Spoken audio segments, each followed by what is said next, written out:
কি করি নাই আমরা?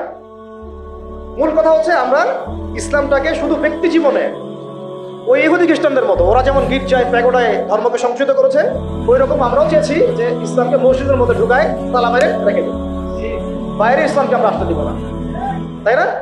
এটার বাস্তব রূপরেখা আমরা দেখেছি এই সেকুলার রাষ্ট্রগুলো।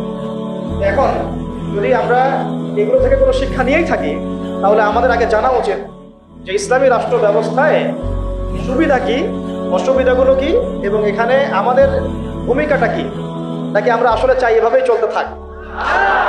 আসলে সিদ্ধান্তে আসেন আগে, আপনারাই বলেন তো আসলে কিভাবে চলতে থাকা উচিত। দেখেন, এভাবে যদি চলতে থাকে, আমি আপনাদেরকে গ্যারান্টি দিচ্ছি, আল্লাহ না করুক যদি এইভাবে চলতে থাকে, তাহলে ব্যক্তি জীবনেও আপনি ইবাদত করার স্বাধীনতা হারাবেন।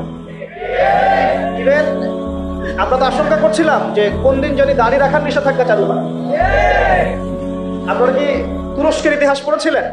যখন তুরস্ক প্রথম বিশ্বযুদ্ধে অটোম্যানরা যখন মানে ফার্স্ট ওয়ার্ল্ড ওয়ারে অংশ নিয়েছিল, হেরে গিয়েছিল, মোস্তফা কামাল আতাতুর্ককে ক্ষমতায় বসানো হয়েছিল, তখন আজান বন্ধ হয়ে গিয়েছিল, মাদ্রাসা বন্ধ হয়ে গিয়েছিল, মসজিদ তালা মারা হয়েছিল, দাঁড়িয়ে রাখা নিষেধ করা হয়েছিল। এমন কোনো জুলুম নাই তখন করা হয়।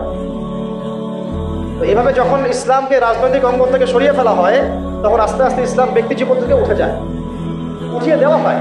একটা সহজ সরল বিষয়, আমার কাছে যদি এই পুরো মিরপুর এলাকা, ধরেন অন্য কথা বাদ দিলাম, পুরো মিরপুর এলাকার অথরিটি যদি আমার কাছে থাকে এবং আমি যদি একজন স্বাধীন শাসক হই মিরপুরের, ফর এক্সাম্পল, একটা এক্সাম্পল দিচ্ছি যে এই মিরপুর অঞ্চলটুকুর স্বাধীন শাসক একজন আমি, XYZ বা আপনি আব্দুল্লাহ আব্দুর রহমান, এখন আপনার অথরিটি আছে, আপনি চাইলে আপনার এলাকার সব মদের বার বন্ধ করতে পারেন, সব জুয়ার আসর আপনি বন্ধ করতে পারেন, আপনি আপনার এখানে প্রশাসনিক বাহিনী দিয়ে এখানে জরিমানা করতে পারেন, আইনের সুশাসন নিশ্চিত করতে পারেন, আপনি এই এলাকার সমস্ত মসজিদকে আবাদ করতে পারেন, সমস্ত বক্তব্যে কোরআনের একেবারে কি বলবো, কোরআনের শিক্ষা প্রচার প্রসার আপনি বাস্তবায়ন করতে পারেন, প্রত্যেকটা মাদ্রাসাকে আপনি আরো উন্নত করতে পারেন, এমনকি ওলামায়ে কেরামদেরকে ভাতা দিতে পারেন, তাই না?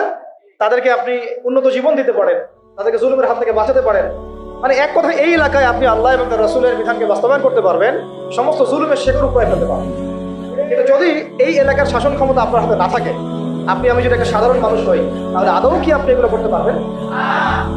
সহজ কথাটা আমরা বুঝি না। অনেকেই আমরা আমাদের কাপুরুষতার কারণে ঝুঁকি নিতে হবে এখানে, এই কারণে এখানে জীবন যাওয়ার সুযোগ আছে, এই কারণে এই কথাগুলো বলাও আমরা ছেড়ে দিয়েছি।